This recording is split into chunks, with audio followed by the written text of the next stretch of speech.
కార్యాలయాలు, banks, hospitals, విద్యా సంస్థలు మరియు ఇతర వ్యాపార సముదాయాలు, సేఫ్ సిటీ రెసిడెన్షియల్ అపార్ట్మెంట్స్, పొలాల భద్రత ఎంతో ముఖ్యమని మాకు తెలుసు. అనుభవజ్ఞులైన మరియు సర్టిఫైడ్ టెక్నీషియన్లచే మీకు కావలసిన అన్ని రకాల సెక్యూరిటీ సర్వీసెస్ అందిస్తున్నారు మన అమ్మా సీసీటీవీ సెక్యూరిటీ సొల్యూషన్స్. మార్కాపురం జిల్లా పొదిలి పట్టణంలో ప్రత్యేక ఓటర్ జాబితా సవరణ ప్రక్రియలో భాగంగా జిల్లా కలెక్టర్ విజయ్ సునీత సోమవారం నాడు విస్తృతంగా పర్యటించారు. పొదిలి మున్సిపల్ పరిధిలోని పోతవరం, విరాట్ నగర్, మాదాలవారిపాలెం ప్రాంతాల్లో ప్రజలతో సమావేశమైన కలెక్టర్ ప్రత్యేక ఓటర్ జాబితా సవరణ కార్యక్రమం యొక్క ప్రాముఖ్యత గురించి వివరించారు. ఈ సందర్భంగా ప్రతి ఓటర్ తమ వద్దకు వచ్చిన ఓటర్ ధృవీకరణ పరాన్ని పూర్తిగా నింపి అవసరమైన పత్రాలతో కలిసి సంబంధిత BLOలకు ఈ నెల 14వ తేదీలోపు తప్పనిసరిగా అందజేయాలని సూచించారు. అలాగే ఫారంతో పాటు 2 పాస్పోర్టులు మరియు అవసరమైన గుర్తింపు పత్రాలను జత చేయాలని తెలిపారు. గడుపుల్లో పారాలను సమర్పించకపోతే ఓటర్ జాబితాలో పేరు నమోదు విషయంలో ఇబ్బందులు ఎదురయ్యే అవకాశం ఉందని ప్రజలకు అప్రమత్తం చేశారు. ప్రతి ఒక్కరూ ఈ అవకాశాన్ని సద్వినియోగం చేసుకుని తమ ఓటు హక్కును పరిరక్షించుకోవాలని జిల్లా కలెక్టర్ విజయ్ సునీత పిలుపునిచ్చారు. ఈ కార్యక్రమంలో మార్కాపురం RDO, పొదిలి మండల రెవెన్యూ తహసీల్దార్, రెవెన్యూ శాఖ అధికారులు, BLOలు తదితరులు పాల్గొన్నారు. రివిజన్ ప్రక్రియ కొనసాగుతుంది. ఇప్పటికే దాదాపు 64% ఓటర్స్ నుంచి ఎన్యూమరేషన్ ఫామ్స్ సేకరించడం జరిగింది.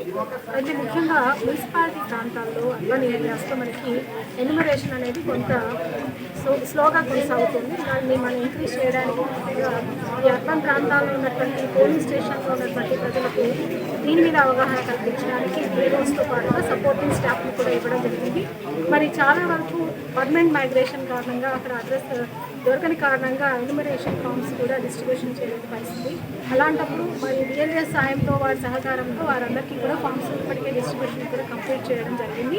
ముఖ్యంగా ప్రజలు ఎవరైతే ఉన్నారో, అంటే ఇక్కడ నివాసం ఉండకుండా వేరే ప్రాంతాల్లో మైగ్రేషన్ కోసం వెళ్ళి వాళ్ళ ఓటు ఇక్కడ ఉండి, లేదా కొత్తగా వచ్చినటువంటి కోడళ్ళు కానివ్వండి, వారికి సంబంధించిన ఓటు తప్పనిసరిగా SRలో నమోదు చేయించుకోవాలి. దీనికి సంబంధించి ఆల్రెడీ మన మార్కాపురం జిల్లాలో 76% పైగా మ్యాపింగ్ కూడా కంప్లీట్ అయింది. ఇప్పటికే enumeration forms collection and distillation కూడా దాదాపు 64% కంప్లీట్ అయింది. మరి ఈ పొదిలి మార్కాపురం జిల్లాలో ఉన్నటువంటి పొదిలి అర్బన్ ఏరియాలో జిల్లా మొత్తానికి తక్కువ పర్సెంటేజ్ నమోదైంది. వీరందరూ కూడా తప్పనిసరిగా ప్రజలందరూ కూడా గమనించి మరి ఈ పొదిలి ప్రాంతంలో ఉన్నటువంటి ప్రజలందరూ కూడా వారి ఓటు అనేది కోల్పోకుండా వెంటనే వారి ఫామ్స్, రిజిస్ట్రేషన్ ఫామ్స్ అవన్నీ కూడా ఎన్యూమరేషన్ కోసం ఇవ్వాల్సిందిగా కోరుతున్నాను. ముఖ్యంగా ఈ నెల 21వ తారీఖు ముసాయిదా డ్రాఫ్ట్ లిస్ట్ అనేది ప్రచురించడం జరుగుతుంది. ఈ లిస్టులో కంపల్సరీ పేరు రావాలంటే కనుక ఎన్యూమరేషన్ ఫామ్స్ మీరు తిరిగి ఇవ్వడం కంపల్సరీ. దయచేసి అందరూ కూడా ఈ విషయాన్ని గమనించి SIR ప్రక్రియ ద్వారా మీ ఇంటింటికి వస్తున్నటువంటి BLOస్ని సహకరించి ఫొటోస్, ఇతర డూప్లికేట్ కాపీస్, జిరాక్స్ ఇవన్నీ కూడా అందించి వెంటనే మీ పేరును నమోదు చేసుకోవాల్సిందిగా కోరుతున్నాను.